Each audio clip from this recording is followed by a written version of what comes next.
But the way the fold-in evolved, as I said, is being an independent contractor, and you sit down on in my case, it was sitting down on a Monday morning. Those were the times when I would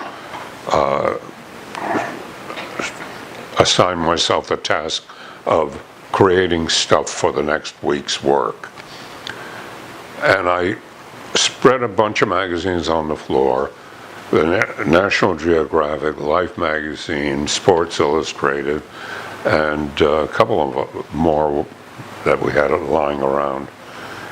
And this one particular day, what struck me, in Playboy, of course, and what struck me as I leafed through the Playboy first, and I saw the centerfold, and it happened that the National Geographic also had a centerfold showing a new stadium that was being built somewhere.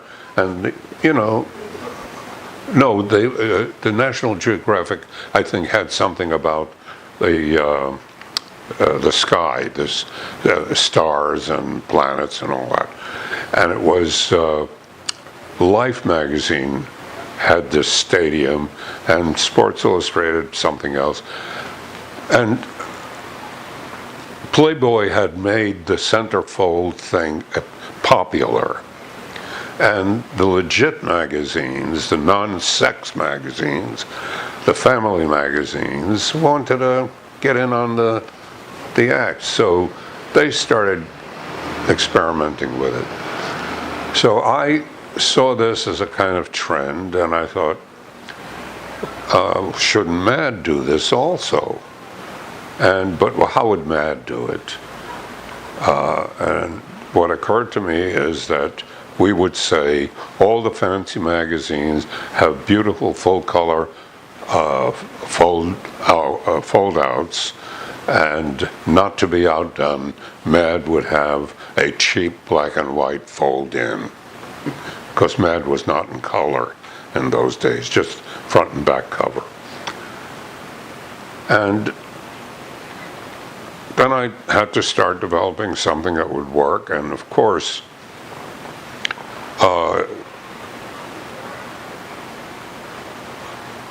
the only thing I could come up with was Elizabeth Taylor and Richard Burton were carrying on, and it was a bit of a scandal. So that first fold-in asked the question, who's next on Elizabeth Taylor's list, or something like that. And there is a picture of Richard Burton, and you think that's what the answer is going to be.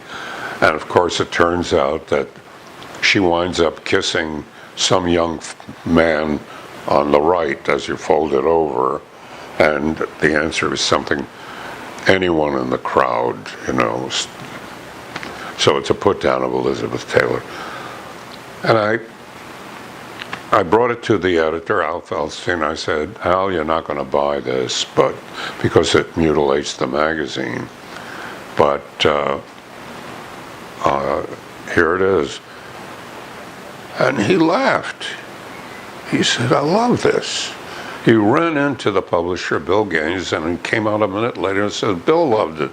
We're going to do it. Okay, so they did it.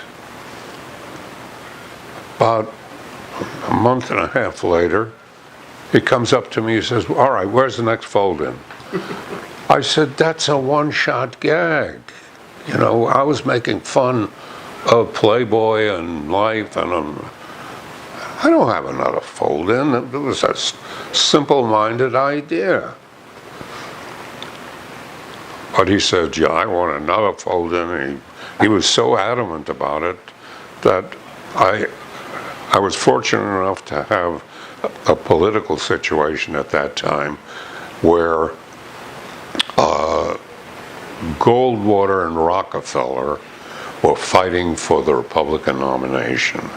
So I asked the question, who is really going after the Republican presidential nomination?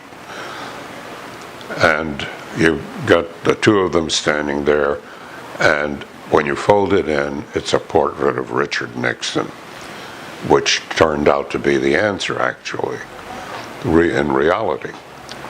So I was very proud with the way that turned out, because Nixon's face was made up of just two lamps on the side of the first one had nothing clever in it. You know, there was no visual change. It was just straightforward. But here, at least, I was using something in the background to form a caricature. So that kind of that creative aspect of it was very appealing to me personally, and well, to the editor it was, because he said, you've got to keep doing this, and that's how it happened.